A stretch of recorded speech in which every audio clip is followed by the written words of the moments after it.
कहानी की शुरुआत होती है जॉन गैरिटी और उसके परिवार से, जो ग्रीनलैंड के एक अंडरग्राउंड बंकर में रह रहे हैं। कॉमेट के धरती से टकराने के पूरे 5 साल बीत चुके हैं, लेकिन दुनिया अब पहले जैसी नहीं रही। इस भयानक एक्सीडेंट ने दुनिया की 75% पॉपुलेशन को खत्म कर दिया है। आसमान में अब भी कॉमेट के छोटे छोटे फ्रैगमेंट्स घूम रहे हैं, जिसकी वजह से हवा पूरी तरह पोल्यूटेड हो चुकी है। रेडिएशन का खतरा हर वक्त बना रहता है और अर्थक्वेक्स और इलेक्ट्रोमैग्नेटिक स्टॉर्म्स अब लोगों की नॉर्मल लाइफ का हिस्सा बन चुके हैं। इंसानों के पास बंकर में छुपकर रहने के अलावा और कोई रास्ता नहीं बचा है। जॉन एक इंजीनियर है, लेकिन बंकर के लिए वो एक स्काउट का काम भी करता है। इसका मतलब है कि वह एक खास हजमत सूट पहनकर बाहर की दुनिया का जायजा लेने जाता है। एक दिन जॉन बाहर की चेकिंग कर रहा होता है, तभी वो देखता है कि जमीन पर बनी दरारें अब पहले से ज्यादा बड़ी हो रही हैं। ये देखकर जॉन थोड़ा टेंशन में आ जाता है। चलते चलते जॉन समंदर के किनारे पहुंचता है, जहां उसे बहुत सारी लाइफ बोट्स और एक क्रैश्ड शिप दिखाई देता है। जॉन एक एक करके सारी लाइफ बोट्स चेक करता है कि शायद कुछ काम का मिल जाए, लेकिन उनमें कुछ नहीं होता। फिर वो शिप के अंदर एक बड़े छेद से एंट्री करता है। शिप के अंदर उसे कुछ यूजफुल टूल्स मिलते हैं, जिन्हें वो अपने बैग में भर लेता है। जब वो थोड़ा और अंदर जाता है तो उसे शिप के क्रू की डेड बॉडीज मिलती हैं, जो देखने में काफी दर्दनाक होता है। वहीं एक ड्रॉर में जॉन को एक नोटबुक मिलती है, जिसमें एक सुंदर फ्लावर की ड्राइंग बनी होती है। वो उसे भी अपने साथ रख लेता है। अब यहाँ सीन शिफ्ट होता है और अचानक जॉन के रेडियो पर बंकर से एक वार्निंग आती है। एक सोल्जर उसे बताता है कि एक खतरनाक इलेक्ट्रोमैग्नेटिक स्टॉर्म उसकी तरफ बहुत स्पीड से बढ़ रहा है। जॉन बिना वक्त गवाए वहां से भागना शुरू करता है। स्टॉर्म की बिजलियां उसके पीछे पीछे आ रही होती हैं। जॉन अपनी पूरी ताकत लगाकर बंकर के गेट की तरफ दौड़ता है और बिल्कुल सही वक्त पर अंदर जंप करता है। जैसे ही जॉन गेट बंद करता है, बाहर स्टॉर्म का ब्लास्ट होता है। बंकर के अंदर टीम जॉन को डीकॉन्टामिनेट करती है ताकि रेडिएशन साफ हो सके। जॉन वहां बैठकर काफी शॉक में होता है, क्योंकि वो मौत के बहुत करीब था। इस डर से निकलने के लिए जॉन अपने थेरेपिस्ट के पास जाता है और बताता है कि उसे ये बदली हुई दुनिया बहुत अजीब लगती है। थेरेपिस्ट उसे समझाता है कि हर कोई ट्रॉमा में है और सब बस नॉर्मल होने का नाटक कर रहे हैं। वो जॉन को एडवाइस देता है कि वो अपनी फैमिली के साथ ज्यादा ओपन रहे और अपने इमोशंस न छुपाए। वहीं दूसरी तरफ जॉन की वाइफ एलिसन बंकर के लीडर्स के साथ एक मीटिंग कर रही है। मीटिंग का माहौल काफी टेंस है, क्योंकि रिसोर्सेज खत्म हो रहे हैं। मीटिंग के बीच एलिसन को एक नोट मिलता है कि जॉन सेफली वापस आ गया है, जिससे वो थोड़ा रिलैक्स फील करती है। मीटिंग में डॉक्टर अमीना बताती हैं कि कॉमेट ने जो क्रेटर बनाया था, वो एरिया शायद रहने लायक हो सकता है। उस क्रेटर की डेप्थ इतनी है कि वहां पोल्यूटेड एयर नहीं पहुंचती और उसका शेप रेडियो एक्टिव स्टॉर्म्स को रोकता है। ये सुनकर सबको एक उम्मीद मिलती है, लेकिन एडम नाम का एक लीडर उन्हें याद दिलाता है कि वो क्रेटर सदर्न फ्रांस में है और वहां सिविल वॉर चल रही है। तभी एक जोरदार अर्थक्वेक आता है और पूरा बंकर हिलने लगता है। लोग डर जाते हैं, लेकिन उन्हें इसकी आदत हो चुकी है, इसलिए अर्थक्वेक रुकते ही सब अपने काम पर लग जाते हैं। डॉक्टर अमीना कहती हैं कि टेक्टोनिक प्लेट्स फिर से शिफ्ट हो रही हैं और अर्थक्वेक अब पहले से ज्यादा आएंगे। इस मीटिंग में एलिसन सबको बताती है कि उन्हें बाहर से एक डिस्ट्रेस सिग्नल मिला है और हमें उन रेफ्यूजीज की मदद करनी चाहिए, लेकिन एडम इसके खिलाफ है। उसका कहना है कि बंकर में न जगह है और न ही खाना, ऊपर से बाहर के लोगों से बीमारी फैलने का खतरा है। एलिसन जिद करती है कि हर डिसीजन वोट से होना चाहिए। वोट होता है और ज्यादातर लोग एलिसन का साथ देते हैं। ये तय होता है कि कल एक स्पेशल व्हीकल बाहर भेजा जाएगा ताकि सर्वाइवर्स को लाया जा सके। रात को जॉन बंकर की पाइप्स फिक्स कर रहा होता है, तभी उसे पता चलता है कि उसका बेटा नेथन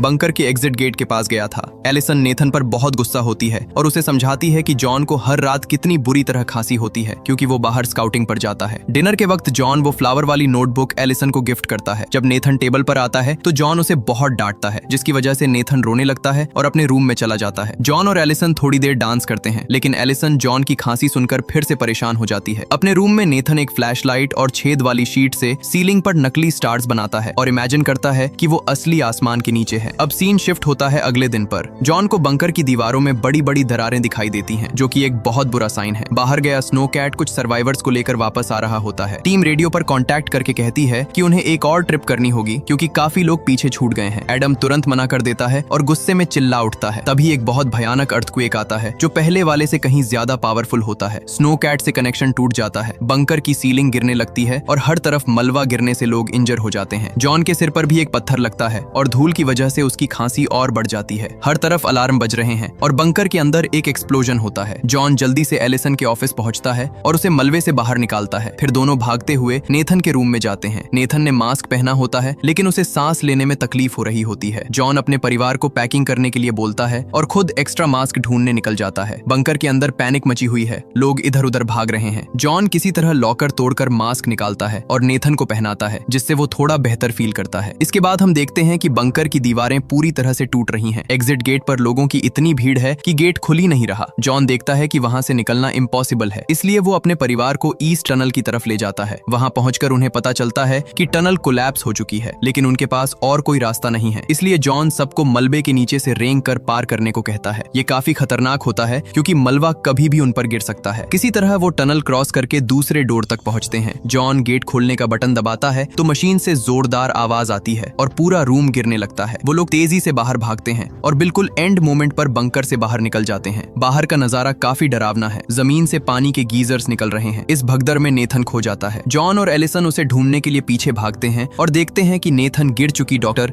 अमीना की मदद कर रहा है। वो लोग अमीना को साथ लेकर बीच की तरफ भागते हैं जहां लोग रेस्क्यू बोट्स में चढ़ने की कोशिश कर रहे हैं। बीच पर हालात बहुत खराब हैं। एक बोट पर इतने लोग चढ़ जाते हैं कि वो पलट जाती है और लोग पानी में गिर जाते हैं। कुछ गुंडे एडम का मास्क छीनने की कोशिश करते हैं। जॉन और एलिसन वहां पहुंचकर एडम को बचाते हैं और उसे किनारे तक लाते हैं। अब सिर्फ एक आखिरी बोट बची है। जॉन अपने परिवार और कुछ सर्वाइवर्स को लेकर उसमें चढ़ जाता है। एलिसन चाहती है कि और लोगों को भी लिया जाए, लेकिन पायलट कहता है कि अगर वेट ज्यादा हुआ तो बोट डूब जाएगी। मजबूरी में उन्हें गेट बंद करना पड़ता है और लोग बोट के बाहर लटक कर चिल्लाते रह जाते हैं। तभी एक बड़ी लहर आती है और बीच पर मौजूद सभी लोगों को बहा ले जाती है। जॉन की बोट भी उस लहर से टकराती है, लेकिन पायलट किसी तरह उसे हैंडल कर लेता है और वो लोग समंदर के बीच पहुंच जाते हैं। कुछ देर बाद जॉन एक डिवाइस से हवा चेक करता है और बताता है कि हवा साफ है। अब सब अपना मास्क उतार सकते हैं। सब लोग डिस्कस करते हैं कि कहां जाना चाहिए। आइसलैंड तो तबाह हो चुका है, इसलिए वो लोग इंग्लैंड की तरफ निकलने का फैसला करते हैं। रास्ते में बोट का इंजन खराब हो जाता है, लेकिन जॉन अपनी इंजीनियरिंग स्किल्स से उसे ठीक कर देता है। रात को नेथन पहली बार असली स्टार्स देखकर बहुत खुश होता है। इसके बाद सीन शिफ्ट होता है कुछ दिन बाद पर। बोट का फ्यूल खत्म हो जाता है और वो लोग समंदर की लहरों के भरोसे छोड़ दिए जाते हैं।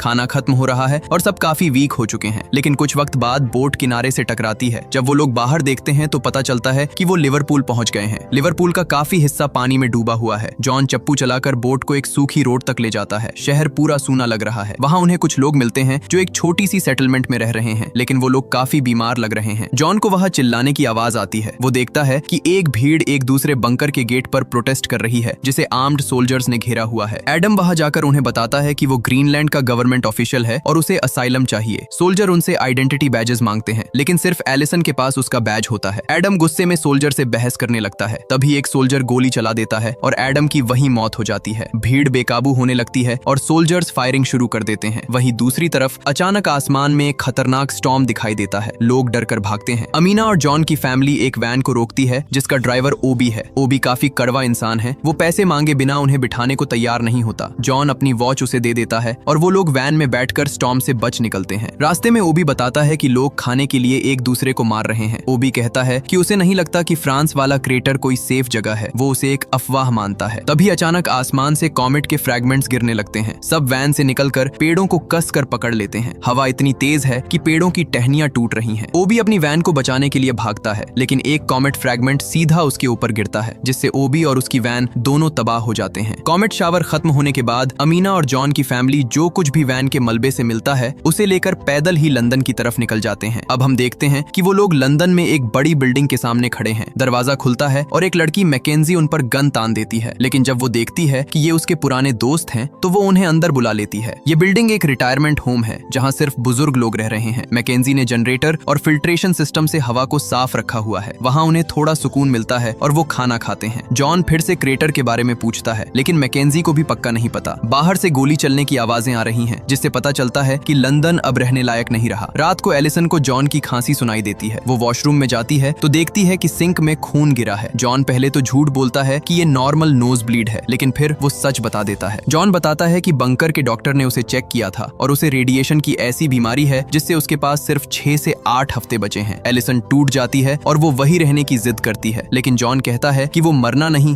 बल्कि अपने परिवार के लिए एक नया घर ढूंढना चाहता है। अगले दिन मैकेंजी उन्हें एक कार और एक गन देती है। जॉन, एलिसन, नेथन और अमीना कार लेकर फ्रांस के लिए निकलते हैं। रास्ते में जॉन महसूस करता है कि नेथन काफी उदास है, तो वो रोड ट्रिप गेम्स खेलने का आइडिया देता है। अचानक एक गोली कार की विंडो तोड़ती है और सीधा अमीना के सिर में लगती है। अमीना की स्पॉट पर ही डेथ हो जाती है। कुछ गुंडे झाड़ियों से कार पर फायरिंग कर रहे हैं क्योंकि उन्हें कार चाहिए। जॉन पोजीशन लेता है और गन से एक एक करके रॉबर्ट्स को मारने लगता है। जब जॉन की बुलेट्स खत्म हो जाती हैं, तब एलिसन दूसरी गन से आखिरी गुंडे को ढेर कर देती है। वो लोग काफी दुखी होते हैं और अमीना को वही दफना देते हैं। नेथन को ये अजीब लगता है कि हम मरने वाले के लिए प्रार्थना क्यों करते हैं जबकि वो जा चुका है। इसके बाद वो लोग आगे बढ़ते हैं और देखते हैं कि इंग्लिश चैनल का सारा पानी सूख चुका है और वो एक रेगिस्तान बन गया है। वहाँ बड़े बड़े शिप्स और कंटेनर्स जमीन पर पड़े हैं। इसके बाद सीन शिफ्ट होता है जब वो फ्रांस और इंग्लैंड के बीच एक बहुत बड़ी खाई के पास पहुंचते हैं। उस खाई को पार करने का सिर्फ एक रास्ता है, एक पुराना रस्सी वाला पुल। नेथन बहुत डर जाता है, इसलिए जॉन पहले चलकर उसे हिम्मत देता है। वो लोग धीरे धीरे पुल पार कर रहे होते हैं, तभी तेज हवा चलने लगती है और पुल झूलने लगता है। किसी तरह वो बीच में मौजूद एक बड़ी चट्टान तक पहुंचते हैं। वहां से दूसरी तरफ जाने के लिए लोहे की 2 सीढ़ियां लगी हुई हैं। तभी एक जोरदार अर्थक्वेक आता है और रस्सी वाला पुल टूटकर नीचे गिर जाता है, जिससे काफी लोग मारे जाते हैं। एक आदमी डर के मारे पीछे मुड़ता है और नेथन के ऊपर गिर जाता है। जॉन और एलिसन किसी तरह नेथन को बचाते हैं और वो आदमी खाई में गिर जाता है। रॉक धीरे धीरे टूट रही है, इसलिए वो तेजी से सीढ़ी चढ़कर फ्रांस की जमीन पर पहुंच जाते हैं। अब वो लोग पैदल ही फ्रांस के वेस्टलैंड में चल रहे हैं। तभी उन्हें एक शख्स डेनिस मिलता है जो उन पर गन तान देता है, लेकिन जब उसे लगता है कि ये लोग खतरनाक नहीं हैं, तो वो उन्हें अपने घर ले जाता है। डेनिस एक पुरानी फैक्ट्री में रह रहा है जिसे उसने सोलर पैनल से पावर किया हुआ है। वहाँ उसकी बेटी कैमिल और उसकी म्यूट और व्हीलचेयर बाउंड वाइफ रहती हैं। डेनिस बताता है कि क्रेटर तक का रास्ता बहुत खतरनाक है, क्योंकि वहाँ फ्रेंच आर्मी और इंसर्जेंट्स के बीच जंग चल रही है। जॉन डेनिस को बताता है कि उसके पास वक्त कम है। अगले दिन डेनिस जॉन को एक मैप देता है और उसे अपने एक मिलिट्री दोस्त का फोटो देता है ताकि रास्ते में आर्मी उनकी मदद करे। डेनिस जॉन से रिक्वेस्ट करता है कि वो उसकी बेटी कैमिल को भी अपने साथ ले जाए ताकि वो सेफ रह सके। कैमिल अपने पेरेंट्स को रोते हुए बाय बोलती है और जॉन की फैमिली के साथ निकल जाती है। कुछ देर ड्राइविंग के बाद जॉन सबका मूड ठीक करने के लिए गेम खेलता है। तभी रास्ते में उन्हें सोल्जर्स घेर लेते हैं। कैमिल अपने पिता के दोस्त का नाम लेती है और वो फोटो दिखाती है, जिसके बाद सोल्जर्स उन्हें आगे जाने देते हैं। रात को वो लोग एक वॉर जोन में पहुंचते हैं जहां हर तरफ धमाके हो रहे हैं। एक सोल्जर उन्हें खाइयों के रास्ते ले जाता है। जॉन की हालत खराब हो रही है, वो बार बार खून की खांसी कर रहा है। ट्रेंच में उन्हें बहुत सारी डेड बॉडीज दिखती हैं। सोल्जर उन्हें एक फॉरेस्ट के पास छोड़ देता है और कहता है कि बस आगे बढ़ते रहो। अगले दिन सुबह उन्हें पहाड़ों के बीच एक नया रास्ता दिखता है। जॉन समझ जाता है कि वो क्रेटर के बहुत पास हैं। वो लोग एक मिलिट्री कैंप पहुंचते हैं और पता चलता है कि डेनिस का दोस्त मारा जा चुका है। जॉन एक सोल्जर के सामने गिड़गिड़ाते हुए कहता है कि वो मरने वाला है और उसे बस अपने बच्चों को बचाना है। सोल्जर को रहम आ जाता है और वो उन्हें एक बस में बिठा देता है जो क्रेटर की तरफ जा रही है। मूवी के एंड में हम देखते हैं कि बस रास्ते में एक एक्सप्लोजन का शिकार हो जाती है। इंसर्जेंट्स बस को घेर लेते हैं और ड्राइवर को मार देते हैं। जॉन अपने परिवार को बाहर निकालता है और खुद एक इंसर्जेंट से भिड़ जाता है। बस के अंदर से गोली चलने की आवाज आती है। कुछ देर बाद जॉन बाहर निकलता है। वो जीत तो गया है, लेकिन उसे गोली लग चुकी है। नेथन जॉन के जख्म को दबाता है और एलिसन बस चलाकर पहाड़ी के ऊपर ले जाती है। जब वो लोग पहाड़ी की चोटी पर पहुंचते हैं तो उन्हें नीचे एक बहुत सुंदर नजारा दिखता है। क्रेटर के अंदर सब कुछ हरा भरा है, पानी साफ है और हवा बिल्कुल शुद्ध है। ये वही जगह है जहाँ से नई दुनिया की शुरुआत हो सकती है। जॉन वही जमीन पर गिर जाता है। एलिसन, नेथन और कैमिल उसके पास बैठकर रोने लगते हैं। जॉन अपने परिवार को एक आखिरी बार देखता है और सुकून से अपनी आंखें मूंद लेता है। नेथन अपने पिता की वही पुरानी प्रेयर दोहराता है और पूरा परिवार उस नई दुनिया की तरफ देख रहा होता है जहाँ अब मौत नहीं बल्कि जिंदगी है। इसी के साथ ये कहानी खत्म होती है। अगर आपको ये वीडियो पसंद आई हो तो प्लीज चैनल को सब्सक्राइब जरूर करें और बेल आइकन को भी प्रेस कर दें ताकि ऐसी और वीडियोस आप तक पहुंचती रहें। देखने के लिए धन्यवाद।